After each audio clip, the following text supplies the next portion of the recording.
writing my first novel 10 years ago. Little naive me, secretly planning my answers to the late-night talk show hosts' questions because they were so madly in love with my novel. I made every mistake in the book. We're talking bad first novel. My first book is so bad I don't even like to think about it now. I have put together a list of the top mistakes that I made while writing this novel.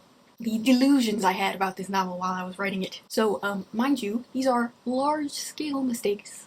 Big time mistakes. This isn't a list of nitty-gritty mistakes, like telling rather than showing, or head-hopping, or anything like that. My first novel had all that too, but these are the big ones, the most important, the main guys. So, if your first novel is anything like my first novel, it is likely that you've made a number of these same mistakes. And I'm hoping you can catch them now, before you spend months querying your novel, only to be crushed by endless rejection. Here we go. Number 1. My first novel, was hardly mine at all. It was, in fact, The Hunger Games, except slightly to the left. And it is likely that your first novel is also a little too heavily inspired by your favorite media. It's a classic first novel. Take your favorite piece of media, you strip away everything that makes it good, and you try to add in stuff that you think is original but is in fact just pale, bare bones of stereotypical cliche things in a story. Do you want to know an example? Okay, this is embarrassing. Oh my goodness. In my first novel, one of the main male leads, just guess what do you think his name was? It was Kale. Why did I even think I was writing an original story? I do not know, but I was convinced. So, yeah, it's important to step back at your novel, look at it, and think, is this actually my novel? It might be a brutal punch to your ego to realize that it's not, but it's important to figure out now rather than spending any more time on it. Number 2.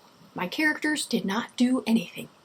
When writing a book, people usually say your characters need to be interesting, which is true, but it's not very actionable, especially if this is your first book. So, in my first book, my characters, they didn't do anything. They just walked around being boring sacks of skin. So, the most important and most overlooked way to make your characters interesting is to have them do things. Seems simple? They must make decisions. Whether this looks like you changing a scene from having your character merely shown around a new location, being told all the information while they nod sagely, to instead making it a scene where the character needs to sneak into the new location and spy, steal, or intimidate people into getting the information that they need. The character is active. Or, depending on your story, it could be something like, instead of the teenage character just simply going to a party, they have to decide to sneak out, or steal their parents' car, or intimidate their older brother into driving them. Whatever fits the landscape of your novel. Just make sure that your character is an active participant in the story, and not just an observer. In my first novel, and in a lot of first novels, you have this amazing idea for a plot, and then the plots start coming and they don't stop coming. And every few pages, your character is just like, oh, here's a quirky little man who will tell me how to defeat the queen. Oh, here's the secret entrance to a castle. Oh, here are the brainless henchmen that we must fight single-handedly. Oh, here's the White Witch from Narnia, but with different hair.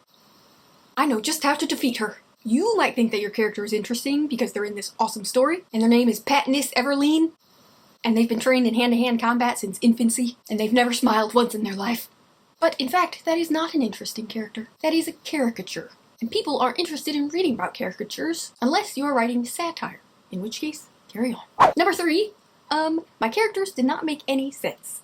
Your characters can't just be doing things willy-nilly. They can't be shy and demure in one scene, and then brash and reckless in the next. There needs to be a cause and effect. The changes need to be foreshadowed. A person does not change drastically overnight. I did not know this when I was writing my first novel, but nowadays, I do an entire draft just for cause and effect. I go through the entire document and make sure that each scene causes the next scene, and the actions of the characters cause what happens next in the story. That way it's much easier to catch moments where your characters are acting out of character because you've had to manhandle them into doing something that they wouldn't normally do, just for the purpose of the plot. If you do need to create a drastic character change, it has to be earned and developed before it happens. You can't just have the character change personalities at a whim in order to progress the plot, and then randomly have a different character spurt out. Oh yeah, she's normally the cautious one, but every so often she'll do the most random, foolhardy thing you've ever seen. No explanation. Yeah, she cracks us up.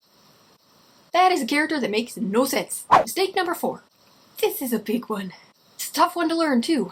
Revising does not mean fixing sentences. Your first draft is not your final draft, but with less good sentences. That's just not how it works. Unless you are a prodigy, then your first draft will be a wildly different story than your final draft. as it should be. The character arcs will be tightened, the relationships made more complex, the description more vivid and original, drive and momentum of the story will be drastically increased, all the boring parts will be cut, and the logical pull of the story towards the climax will make it all feel effortless and unavoidable. But none of that will exist in your first draft. Unless you are a prodigy, which you probably aren't. I mean, I just mean more than likely I'm speaking in generalities here, learning from my own mistakes. It's possible you're a prodigy, and this doesn't apply. But in case you're not, more than likely, your first draft will be like my first draft, and most people's first drafts, in that it will be a sad little collection of scenes, limping along through repetitive plot points, until the predictable cliché finale. That's just how it is. That's all a first draft needs to be. The magic comes in revision, but it only comes if you recognize that revision isn't the fine sanding of a statue before it is complete, but it's more like stripping all the clay off of a wire frame to start the statue all over again. Mistake number 5. Things just happen. I had characters that were like, oh, I'm chosen to lead the army, for no good reason other than that the story is in my point of view. Oh, here's the sword that disappeared 1,000 years ago, that happened to be buried in this one specific spot where we're camping. Oh, here's a spry young lad who happens to know the queen's only weakness, and he's willing to tell me right off the bat even though we've never met before, just because I have good vibes. That is not an interesting story. The events in your story cannot just happen, just one thing after another. That's not a story. I mean, it might be a rambling story that your uncle tells at Thanksgiving, but it's not a enjoyable, readable story that you would like to see published in the world. Number 6. You just gotta trust me on this one, but your first novel, like my first novel, has too much talking. Okay? Just go with it, you gotta believe me. There's too much walking around and talking. Sitting and talking. Too much thinking monologues inside the heads. Their heads, which is the same as talking since it's pretty much just talking to the reader. You'd have to be a pretty skilled writer to keep all of those conversations rife with tension and building conflict. Since this is your first novel, I'd hazard to say that you aren't yet a very skilled writer. No shame in that, I definitely wasn't during my first novel. Possible I'm still not now. I at least know what's wrong now, though. My first novel was like 2/3 people sitting and talking. Learning stuff, small talk, backstory, beating around the bush, planning, plotting, scheming, brainstorming. We really don't want to read about all that. We don't need to see the characters scheming. We want to see them acting the scheme out, putting the scheme into place. And it can be pretty repetitive, verging on boring, to have the characters spend 5 pages being like, okay, here's what we're gonna do. And then the next 20 pages, doing it, play by play. Even if you toss in an unexpected outcome, like maybe their plan falls apart at the end, it does not matter because everything leading up to the end is still all repeated information for the reader. They heard the information, and then they saw the information. It was repeated to them, and that's boring. Your character said they were going to do something, and then they did it. Do you see the problem? The result was just different than they had planned, but your reader still had to go through the steps of the plan twice. And nobody likes that. Instead, you could skip the planning scene and get straight to the action, filling us in on the plan as they go, or you could include a tense planning scene between 2 characters on the same side but with conflicting agendas. And as soon as they try to put the plan into place, first thing, the plan falls apart, and nothing that happens afterwards was discussed in the planning scene. That way there is no repeated information for the reader. Do you see how that's more interesting than hearing about a plan and then seeing the plan happen as described? I mean, you gotta trust me. Just try. Just go through your novel and think, there's a lot of talking here. What if I cut the talking and just skipped right to the action? Would it cut the novel in half? Maybe. That means you repeated all of your scenes twice. Once in the form of talking and once in the form of action. Classic rookie move. That was my entire first novel. Number 7. The midpoint has no purpose in the story. More than likely in your first novel, you are not taking advantage of the midpoint. The middle of your story, Act 2, fun and games, that section is, frankly, too long. But even if by some miracle, it is not too heavily sidetracked by meaningless side quests that play no part in the overall story, it's still very likely that you aren't taking full advantage of the midpoint. Can you even identify the midpoint in your story? I know I sure as heck could not in my first novel. The midpoint can and should be an anchor in your story.